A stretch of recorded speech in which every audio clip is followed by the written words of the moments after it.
फलाने की बीवी बल भाग गई, उत्तराखंड की कजाड़ियां बल भाग रही है। यार क्या हो रहा है ये?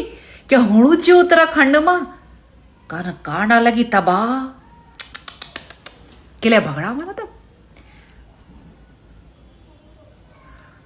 नहीं जानते? मैं बताऊं भाई, जैसे पहले थे वैसे रहो ना, बदल क्यों गए? भागेगी नहीं हो जब उसके साथ समय नहीं बिताओगे। कहाँ समय बिताते हो यार, जो तुमको पता नहीं चला कि तुम्हारी बीवी इतना बड़ा कांड कर रही है।